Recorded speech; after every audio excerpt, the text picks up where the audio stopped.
Hello, world. This is Overtime with Terrance and Leon, an original Overtime media production presented by Bruns Gutzwiller. Choose Bruns Gutzwiller for your next construction project. All guests today brought to you in part by Daisy's Doggy Daycare and H&R Block. Leon, going a little different here, completely, totally off script. No guests, no conceived questions. This is just me and you head to head talking about the top stories today You in know, sports. hey, it's so much to talk about right now. Right, I just hope we can get to all of it. right on, right on. Well, listen, I want to start right where something near and dear to your heart, talking about college sports, particularly college football, as you know, NIL is front and center, right, on everybody's minds, and I'm talking the first year player, the second year player, the graduating senior, the head coach, the assistant coach. It's front and center on everybody's mind right now. And the recent story with the young man down at Tennessee refusing to play, wanted more money. Now he's entering the portal, headed to UCLA. First, let me just ask you, just on the surface, when you heard that story, what was the first thing that came to your mind? He's got somebody bad giving him bad advice. Yeah. You know, being in that world as an athlete, as a coach, as an administrator, you would see stuff like this all the time. And the Mm, crazy part is we're not seeing the hundreds of others that are in this same situation. We're hearing about his because he's a quarterback at Tennessee. right. And it was really sad to see all these people that are using these kids to achieve their own things or kind of to feed themselves, and knowing that the athletes don't really know any better. Right. Right. And I'm sure somebody told him, said, hey, so and so at Miami's getting 4 million. You had a better season than him. And he's like, yeah, you're right. I sure did. Not thinking about the repercussions of Right. what if this doesn't work out? Yeah. And for me, the math just didn't make sense.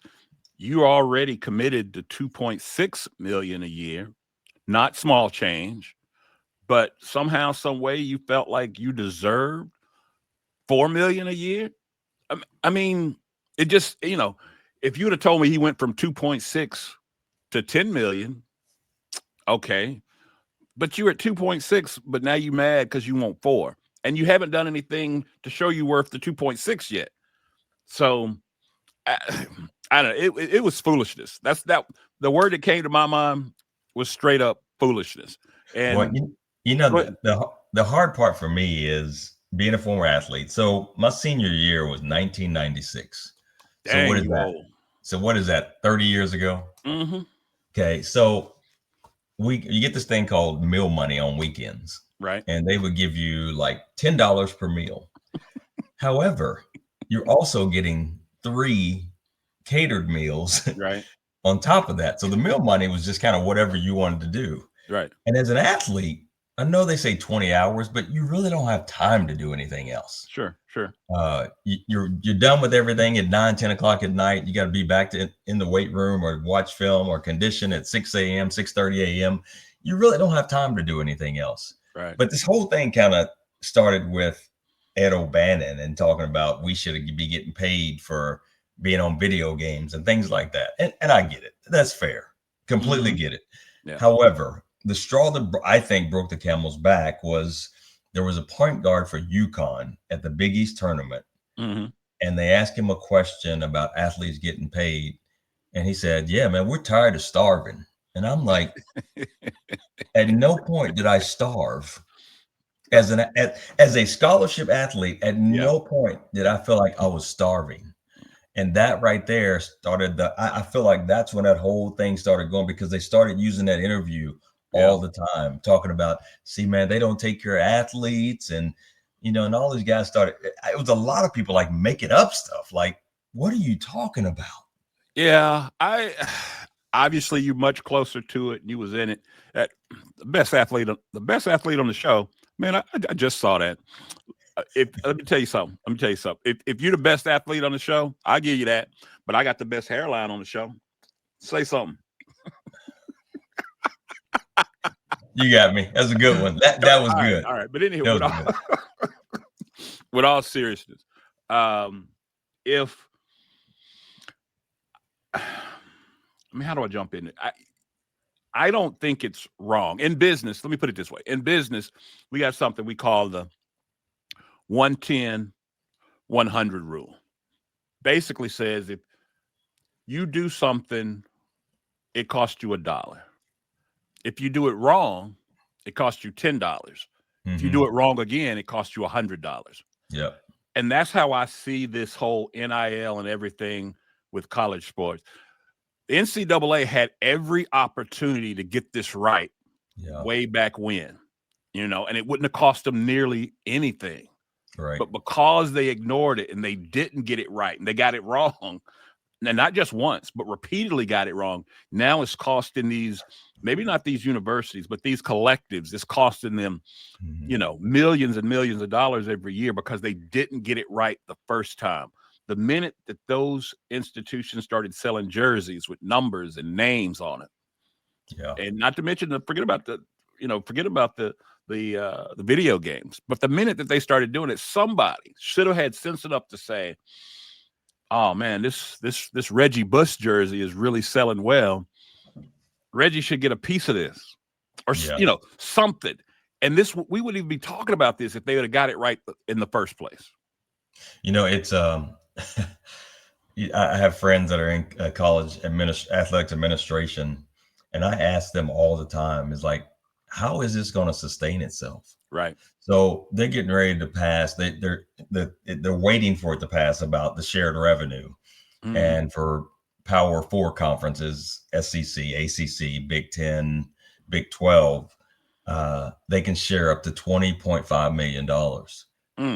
Do you realize that's pretty much saying, okay, men's basketball, everything you bring in, we're going to spread it amongst the athletes. Right. How does that sustain? I'm not a numbers guy. So how does that sustain itself? The problem, and again, I go back to, had they got it right the first time, they could have allocated X% for athletes and it would have been fine. Yeah. But now, we've gotten a peek under the tent, so to speak. People know, the layman knows the dollar amount involved in some of these sports, and those athletes know those dollars, and they want their cut. Yeah. And like I said, it just so easily could have been taken care of when it first happened. This is hot off the press, Leon. I don't even know if you know, this just came out. Judge overseeing the sprawling $2.8 billion antitrust lawsuit settlement involving the NCAA and the nation's 5 largest conferences has been delayed for final approval. That's hot off the press. That just came down. Wow. So I'm not sure necessarily what that means. I think if they're delaying that ruling, I think there must be something cooking in the background. Well, they actually, there's a group, and I don't know who's leading the group, but I did read this the other day, and I wish I had kept the article. But there is a group that they have brought in, and it's called, it's like some commission. Right. And their job is pretty much to write the rules for how the NIL is going to work. It's like, you're going to come in on the backside and now you're going to implement the rules? Yeah. I mean, how's that going to work? Well, you can't take something that was illegal and try to make it legal and think it's going to work. I mean, right. We all know that players been getting loot, way back from the SMU days, if not before SMU. We didn't do that. We didn't do that at Kentucky. Right. Yeah. Okay. Whatever, dude. Well, you may not have been in line. You may have been at the end of the line, and there wasn't nothing left when they got to you. Yeah, I was. Let me tell you, QB1 was getting his. Okay. Yeah. Hey, they called me the run of the group. I assure you, QB1 was getting his. You don't even want to get me started on QB1. But you know what I'm saying? This has been going on for years illegally. So then they're going to try to legalize something that was illegal. It's not going to be the same. It's not going to work out. And I mean, here's the part that I hate. Now, I will tell you, I've always been pro athlete. I've always been pay the athletes. There's so much money involved in collegiate sports, um, and I feel like the athletes should get a cut. And I've always felt that way. But now that they've allowed this NIL to basically exist unchecked, well, after this ruling, what comes next, though, is at least for where the athletes are concerned, whatever comes next is not going to be anywhere close to what they were getting or could have gotten. It's going to be Right. something far, far less, man. Yeah. Way less. It's funny when I went to college and I remember this stuff. It was like I was first generation, Okay. first one that was going to graduate college and Yep. did. And we thought having a college degree was life changing, Right. and now these guys, like, one, nobody's talking about academics, nobody's talking about graduating, Right. and they don't understand that less than 2% are going to go play a professional Sure. sport. Sure. But everybody keeps transferring to all these schools, and you're not going to tell me that all your credits and hours are transferring to Right. the 4 different schools you've been to. Right. Yeah. So at one point did they say, wait a minute, we're not graduating kids. Yeah. Athletes aren't graduating anymore. Well, and I think a way that they can improve that is if you say to me that the purpose of college is to prepare you Mhm. for the world, prepare you for a life after school, to prepare you for a life after academics, then they need to do just that. I do not understand how in 2025 that these Division One, these Power Five schools, they don't have a professional athlete uh, track. A professional athlete should have an academic track that matches what it is that they want to do. They Yeah. should learn about contracts. They should learn about uh, managing their money, finance. They should learn about the way TV deals work, all of that, marketing, and all of that stuff, so that they would be better suited. You talk about um, these athletes graduating. Well, if they're not graduating, if they're not getting all the credits, it's because they don't have an interest in it. Yeah. They think they're going to be a professional athlete forever. They don't have an interest in that. But if you create a career track, if you create a diploma track that reflects what they're interested in and what they want to Yeah. do, you'll Yeah. increase that graduation rate. And then you can feel good about really, truly preparing these athletes for life after school. And it's so funny because I remember, Michigan, the Michigan, Virginia, Kentucky, Florida. And the crazy thing is, Mm-hmm. I had one guy tell me, I see you as a future NFL wide receiver. Dude, I didn't need to hear anything That's else. it. That's all you need. That's you, all I heard. that's I just, mean, it all went out the door. What you mm-hmm. want to major in? My whole thing was NFL. So I get there and I start getting hurt. Mm-hmm. And it's like, this may not happen. Right. So then it's like, what do I do now? Right. Because you've taken classes really so you can stay eligible, Right. which means nothing when it comes to graduating. Right. Dude, and you asking about why don't they have these classes for guys? Mm-hmm. It's such a system that if they give those guys classes Yes. and they educate them on that, do you realize the $1 billion industry of sports agents, Yeah. marketing companies, Yeah. financial advisors be out of business? Yeah. I mean, So there's got to be something that's tied back into, we can't give them this because it'll take away this. yeah, I hear you, but tell it to the newspaper, right? The cell phone took away the cell phone did away with newspaper, did away with print. I mean, that happens. I mean, I hate it, but that's just what it is. But think about it. There's no way that nobody in the Mm-hmm. past 30 years has thought, maybe we should educate them on what they want to do. Now, see, you about to get me on a whole nother subject. But listen, all I'm saying is this, and I'll go back to my previous statement. NCAA, these Power Five conferences have had every opportunity to create a system that works for everybody. And Yeah. for whatever reason, they've chosen not to do that. So when people talk about college athletics is the wild, wild west now, I don't feel bad. Right. I don't feel bad for the headache that the head coaches and the ADs are going through. I just don't, because you could have prevented all of this a long time ago. You chose not to. So this is where we are. Deal with it. I agree. I agree.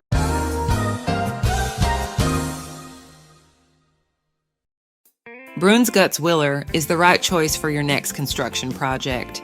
We strive to deliver unparalleled service to our clients by focusing on craftsmanship and quality. Our core values of integrity, professionalism, and fair pricing all but ensures our clients receive the best possible experience. Whether it's commercial construction, remodeling an existing space, or even building a luxurious home, we offer a comprehensive suite of construction management services. So before you break ground, give us a call at 812-934-2105. Bruins Guts Willer, building a better future for southeastern Indiana for over 100 years.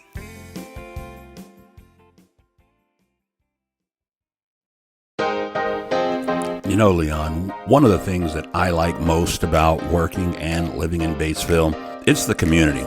Batesville has a little something for everyone, and FCN Bank is the exact same way. Whether it's my personal or business needs, FCN offered me an array of banking products and services that would fit my every banking need. Don't take my word for it. You should check it out yourself at www.fcnbank.com. FCN Bank, building stronger communities. Member FDIC.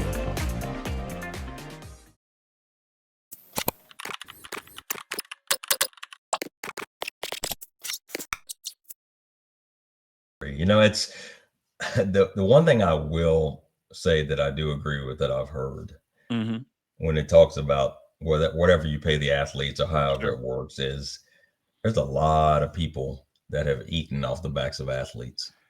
Yes. A lot of people. And I think sometimes coaches forget that the athletes are the reason you're making that money. It's not so necessarily because you're just this tremendous X and O guy. Yeah.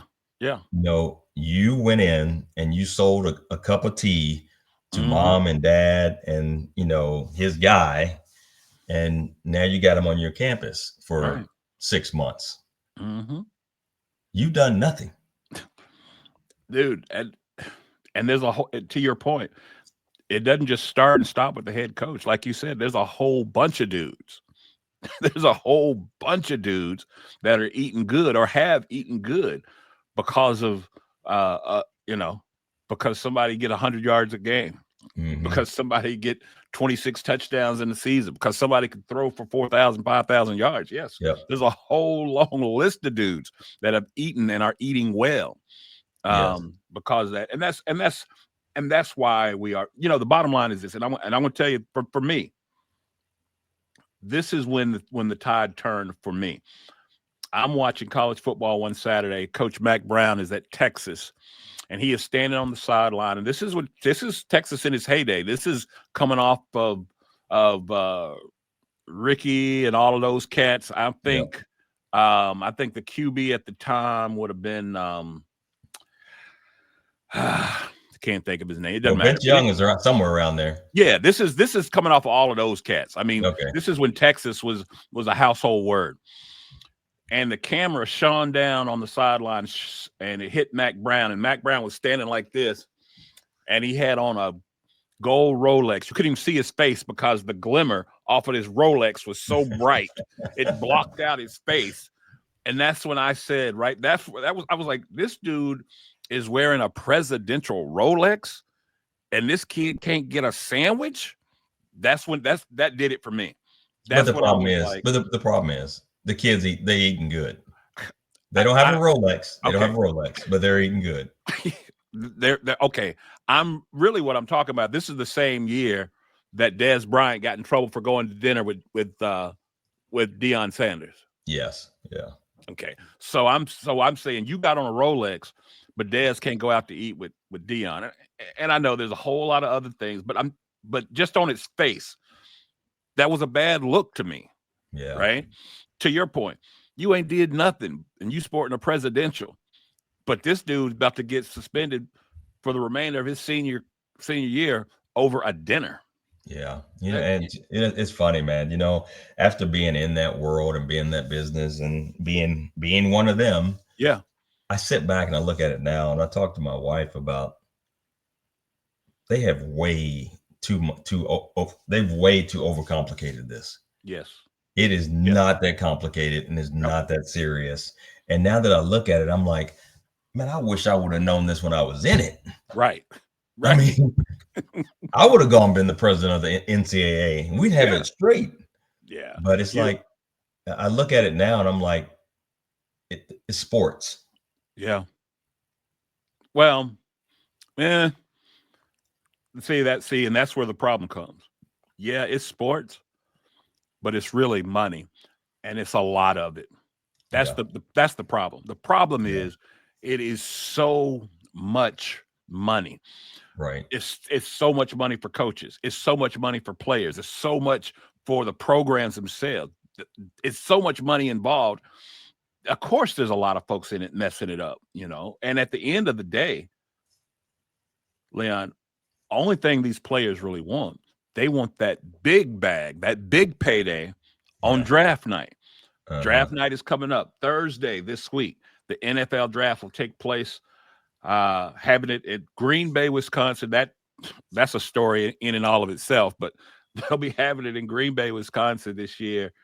And I watch the draft every year because I don't know. Maybe this is just me romanticizing the process, but I can't even get my mind around what it must feel like to be sitting in that crowd and you're just a dude. You haven't done anything. You don't have a job. You don't have anything. You probably still kicking it with mom and dad. You're just a dude. And then your name is called and you're instantly a millionaire. Mm-hmm. That to me that's just a fascinating whirlwind, a culmination, right, of a lifetime of hard work, this, that, and the other. But a minute ago, you were just a dude sitting at a table in a crowd, Mm-hmm. and now you're a millionaire. That's crazy. Yeah, and it's funny too, is that I tried to tell somebody the other day when they talk about the draft and you getting drafted and like you just said, making the bag. Mm-hmm. If you don't go on that first and second day, Mm. you're really not making anything. Yeah. And the crazy part is if you don't get drafted by midway through the fourth round, you're Mm-hmm. probably not going to make a roster. Yeah. And people look at it like, oh, blah, blah, blah. And where you're drafted, Yeah. you're going to make either 10% higher, Yeah. a number, or you're going to make 10% lower. Right. That's what the teams and your agent will negotiate. Okay. Every slot is set. Now see, let's see what you just said. Every slot is set. Yeah. It's determined. The top 10 are going to make this. Everybody else in the first round is going to make this. The second round is going to make this. Why didn't college do that? Why didn't they do that?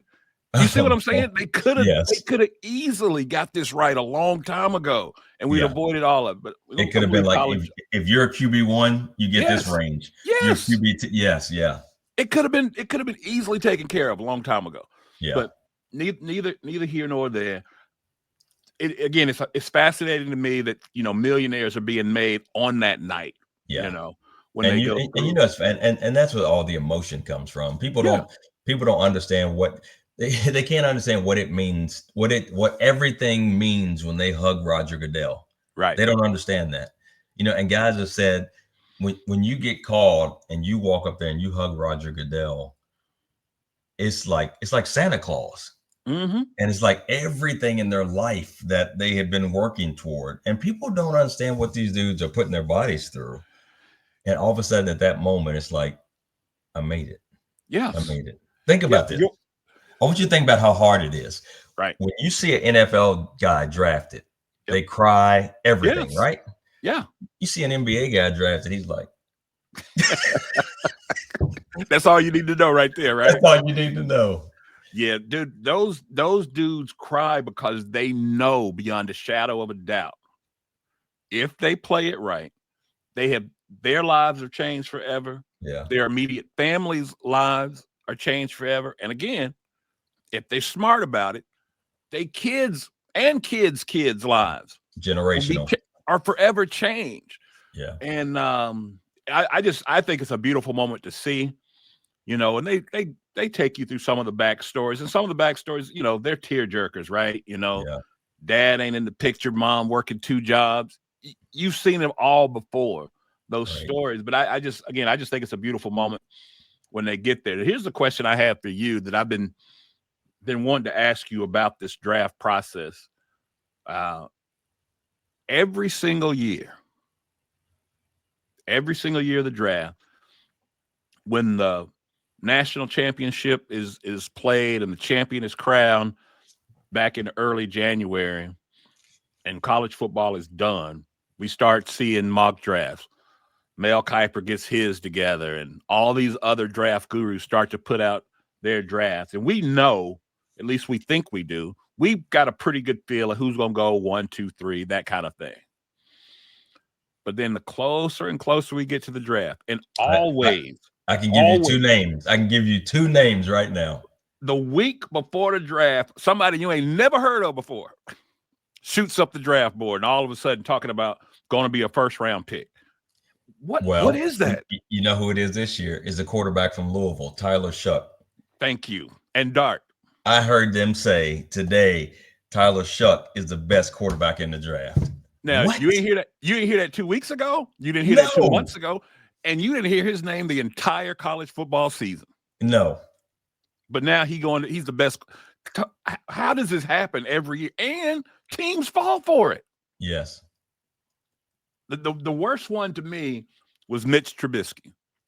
Yeah, that was bad. Dude, I never heard of Mitch Trubisky.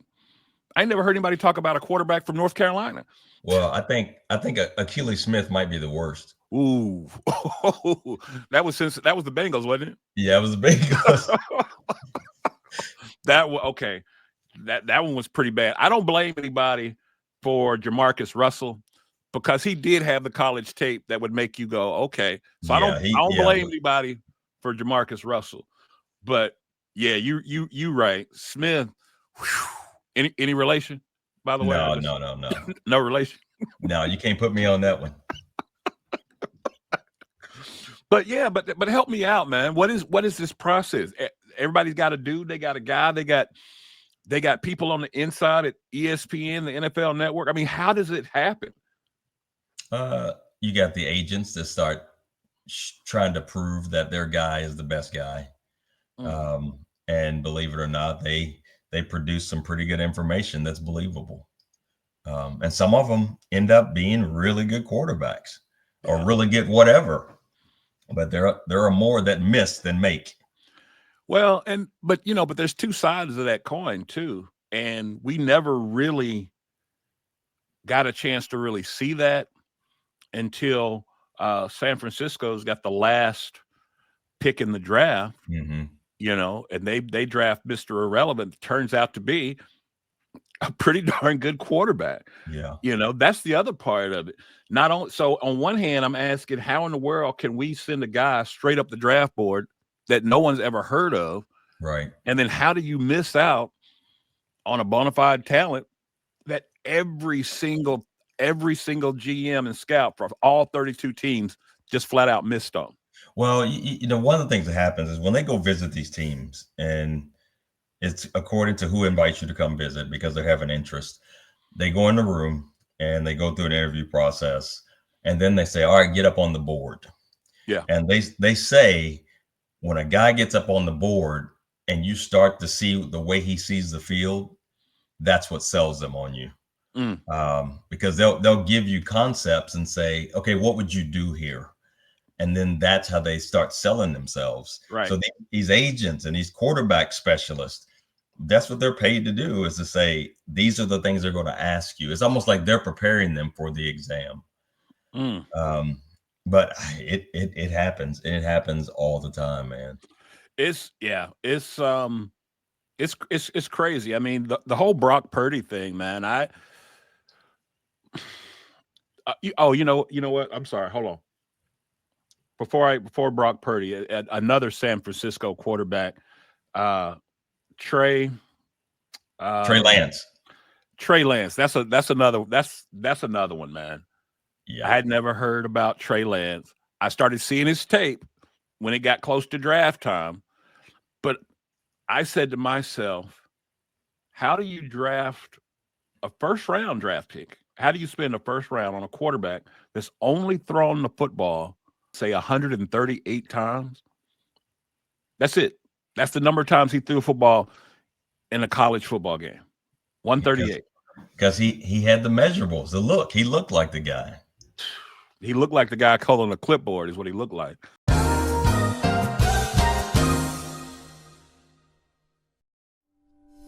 It's tax season, and your neighborhood H&R Block is here to get your taxes squared away. Just walk in or make an appointment and get 100% accuracy and your max refund or your money back. So file with confidence, knowing you have expert local help when and where you need it. All year long at H&R Block. All tax situations are different. Not everyone gets a refund. Limitations apply. See hrblock.com/guarantees. Call 812-934-4626 to speak with a tax professional. All right, guys, that's a wrap.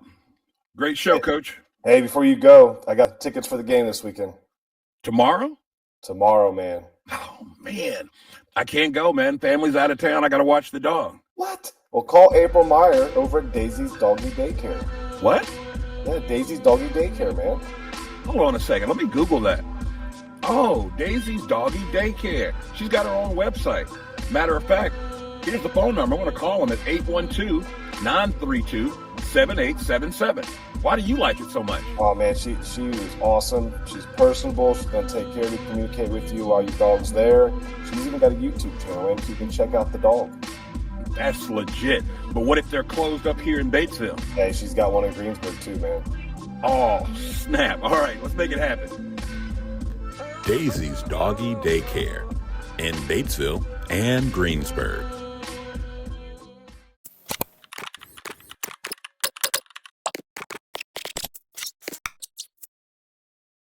I'll tell you this. When I saw the workout videos from Anthony Richardson, I would have drafted him too. And I'm not mad about Anthony Richardson. Well, he only played what, 1 year? One season. Yeah. He was a starter 1 season. Okay, I am mad about it then. You can't do that. Yeah. You can't do that.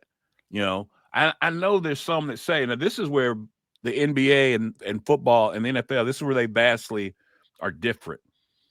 I understand getting raw young talent in the NBA, getting them around better talent, better coaching, and they can come along, quote unquote, on the job. Mm-hmm. I get that. But you can't do that in football. No. There's not enough reps. There's not enough games to do that. Somebody made a great point today, and they pointed out Carson Beck, and they said the year before, his first year when they won the national championship, his wide receiver room was loaded. Yeah. Last year, they led the country in drops, mm-hmm. and he had some very average wide receivers. Yeah. And he couldn't take control of games. Yeah. And they're saying, so now the NFL sees, oh, so if you don't have the guys around you, right, you're not really the guy. Yeah. Yeah. You know, so he's got a lot to prove this year. A lot. Carson, I mean, I was not a believer. I felt like after Stetson Bennett, I felt like there was going to be a drop-off. I didn't know how big. I didn't think it was going to be that big. But I felt like there'd be a drop-off at quarterback. And Beck never showed me anything in any game that gave me any confidence that Georgia was going to three-peat. There was nothing that ever gave me confidence that they would three-peat. Yeah. And then, you know, he kind of got bailed out by getting injured in that first playoff game. But, you know, because then Georgia fans have the excuse, well, we lost our quarterback. Right. You know what I mean? as opposed to him actually going out there and stinking up the place. That would have hurt. I'm keeping it real. That would have hurt his stock. Yeah. Big time. So it's I don't envy the NFL scouts, the people in the draft room that's got to make those decisions. Yeah. That's got to be hard to do. And then too, because fans are fans, we never let you live it down. Right. Just like your boy Nico for the Dallas Mavericks, he will never, ever, ever live down this Luka trade in life. Did you hear he told the owner, I didn't know that they would have this effect? Dude, not only did he tell the owner, he said that at a press conference for the whole world to hear. He said, I knew that he would be missed. I didn't know he would be missed this much. I mean, that's you can't say that. You can't say that. And I think what really, if you read between the lines, is what he really said is, I miss him too.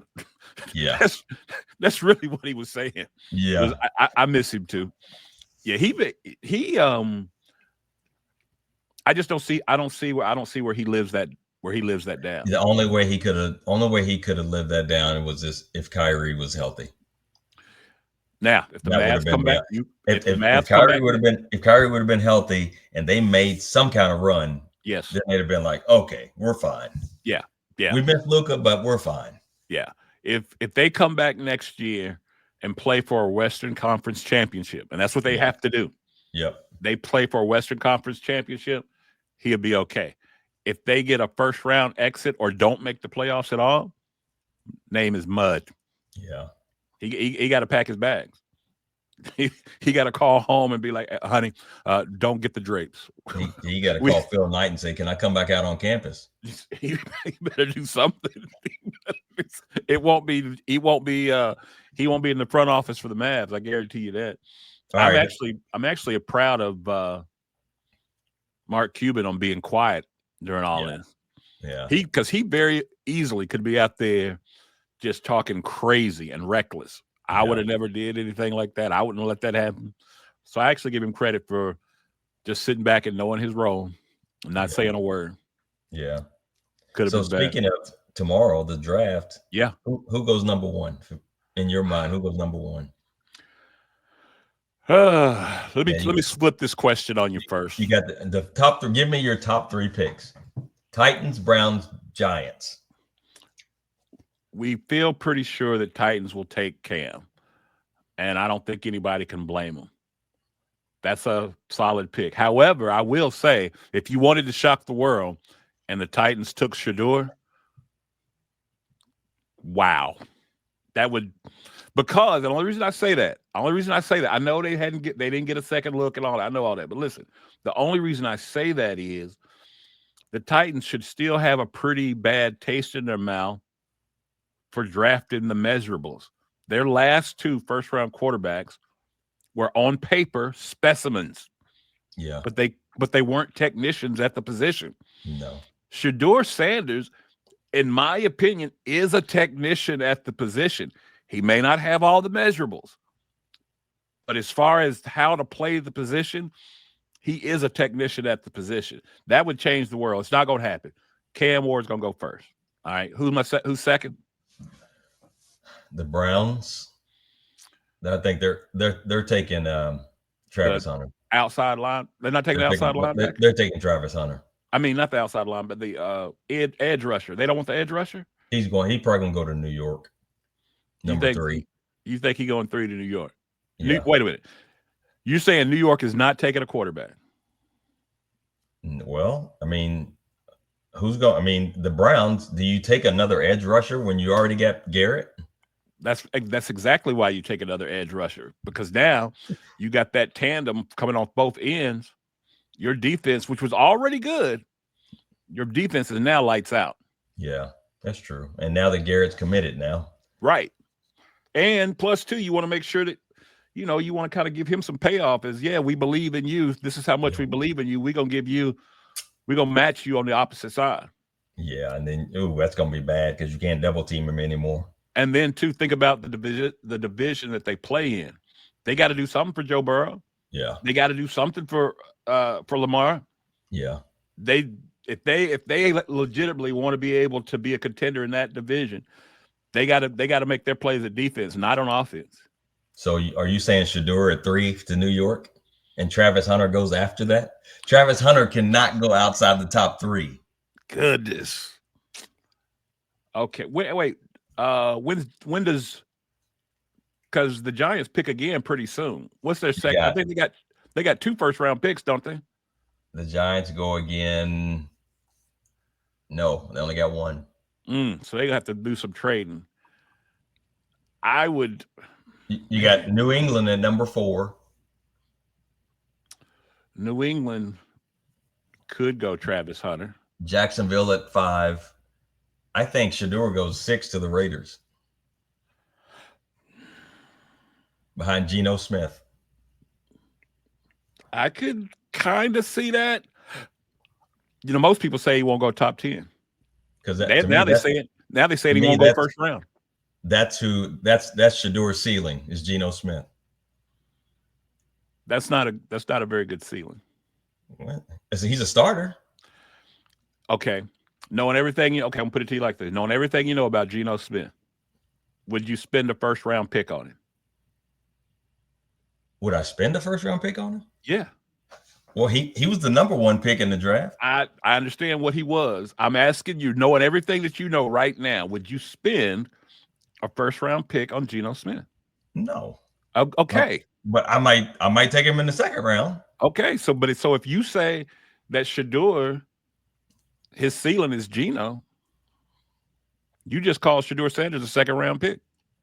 All right. In my opinion, that's what he is. All right. Last question I want to ask you, because I'm going to ask you this. Last question. So you take Travis Hunter. Do you let him play both sides, or do you pick a side? And what side do you pick? You pick a side, and then you spot play him. Yeah. I think he's a wide receiver, and he's your nickel corner. I agree with you, but I say it the opposite.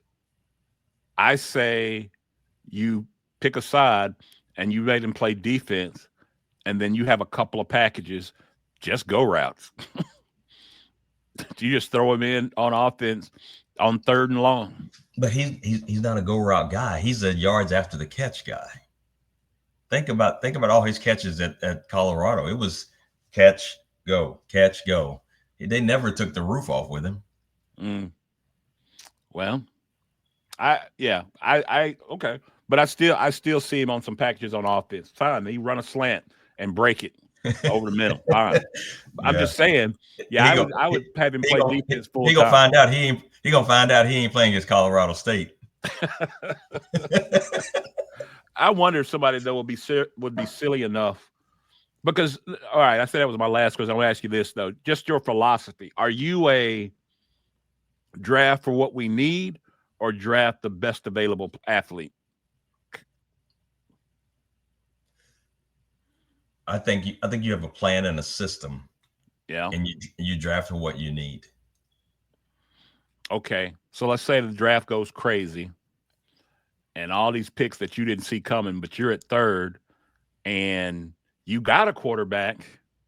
Well, then you got to take best available. If your plan is take draft for who we are. Right. If that doesn't work, who's the next who we are? If that doesn't work, who's the best available? Yeah. I'm more best available and then figure it all out after the fact. Because the thing about it is Abdul Carter, Travis Hunter, nobody's going to fault you for either one of those. Right.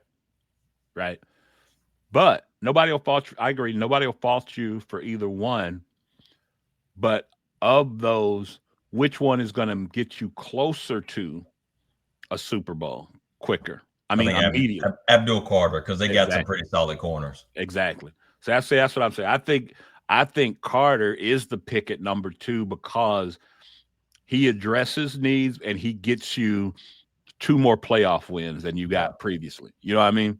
I don't know if Travis Hunter does it. Obviously, Shedeur does it. The other quarterbacks, they don't.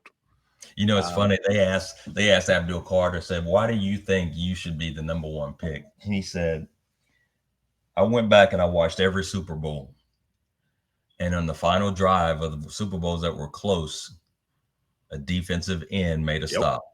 Yep. He said, "And that's who I am." I was like, "Oh, that was deep." That's a good answer. Yeah, that's a good answer. He's talking about. Let's see. He's talking about the stop that the Chiefs, Chris Jones. Hayes made on. No. Well, yeah, Chris Hayes made the stop in the previous Super Bowl. The Super Bowl before that, Aaron Donald, L.A. Rams, Aaron stop Donald on Burrow, ran him down. Dude, look at the time. We overtime. So I know. That's that we didn't solve any of the problems of the world, but they still out there. There's all kind of problems out there, and I'm gonna leave them alone. Yeah, that's above. They all above my pay grade. See, it always comes back to money, don't it? Yes, it always comes back to money. He's Leon. I'm Terrance. This has been Overtime with Terrance and Leon. We'll talk to y'all next time. Good night. This has been an Overtime Media original production presented by Bronze Gutzwiller and FCN Bank, member FDIC and equal housing lender. We are profoundly grateful for the support of all of our sponsors, including Daisy's Doggy Daycare and H&R Block. Your continued support is key to our success. So until next time, be sure to like, rate, and subscribe. And as always, be a friend and tell a friend about Overtime Media.